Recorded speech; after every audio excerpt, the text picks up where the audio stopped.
Do you consider yourself an idol? No, I don't. Do people? Some do. Does the industry in Korea consider you an idol? It's very weird. Like, I have fans who treat me and view me as an idol. Like, and I think until recently, a lot of people put me into that group. Yeah.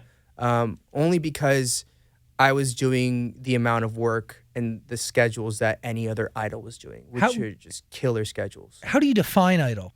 That's like up in the air, but I think it's if you have a lot of like hardcore choreography, you have a lot of like EDM driven like dance tracks, and generally you're in a group and you have these incredibly hardcore fans.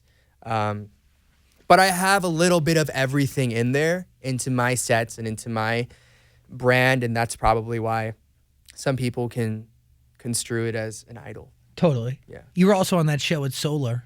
I was. I love her.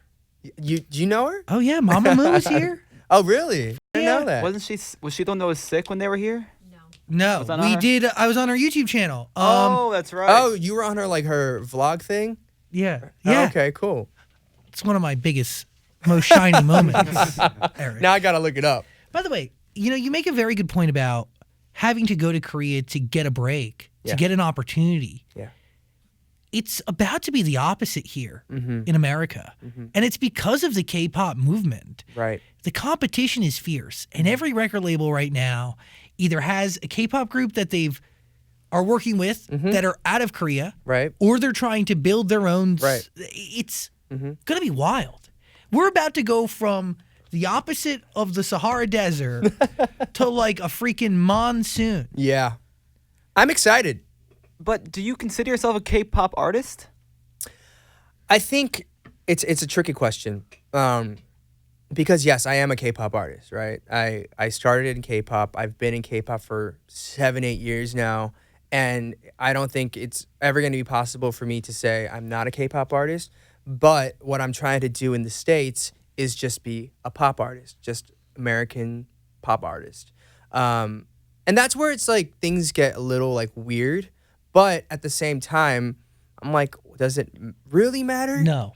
The only reason that I feel like in the States I'm a little wary of being a K-pop idol is because the connotation and the preconceived notions of what a K-pop idol is, right? What do you think they are? I think people think of K-pop, they think of highly overproduced music. It's pumped out of a factory.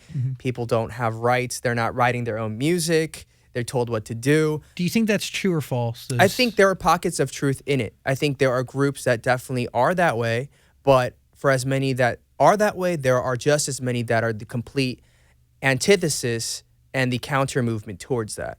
And so I think it's hard to loop it in. Unfortunately, it's just, I think when people see it, it's just easier for them to process and say, K-pop, it's going to be 15 kids on a stage with purple hair, wearing flashy Gucci clothes, dancing. I am not that in any way. And so that's the only reason where I'm like a little hesitant to say in the States, I'm a K-pop artist, right? Because I don't want people to just loop me into that. Which, by the way, it's sad that we as humans do that. We build these gross stereotypes. It's hard to break them down. To your point of like, it's all the same. Like you kind of touched on that. I was thinking about that like as I was listening to your album, which by the way, comes out November 14th. Yeah. We're going to dive in. K-pop and pop are all the same thing. It's all just pop music. Yeah. It's a geographic thing. That totally. Almost, right. It's like where it's on that nice little globe of yours, yeah. So why put yourself in a box? And I think one, the records are awesome. Thank you. But two, I think this is your time. It's a lot of people's time. It's very exciting to be a part of. It's pretty wild. I'm stoked. You should be. I'm really excited. I think it's been a long time coming, and I've been saying this for a few years. Somebody said like I was probably the first Korean person to be on New Music Fridays on Spotify a few years ago. Hell yeah! I had a song with Timbaland, and they put it on New Music Fridays, and I was like, whoa, this is cool.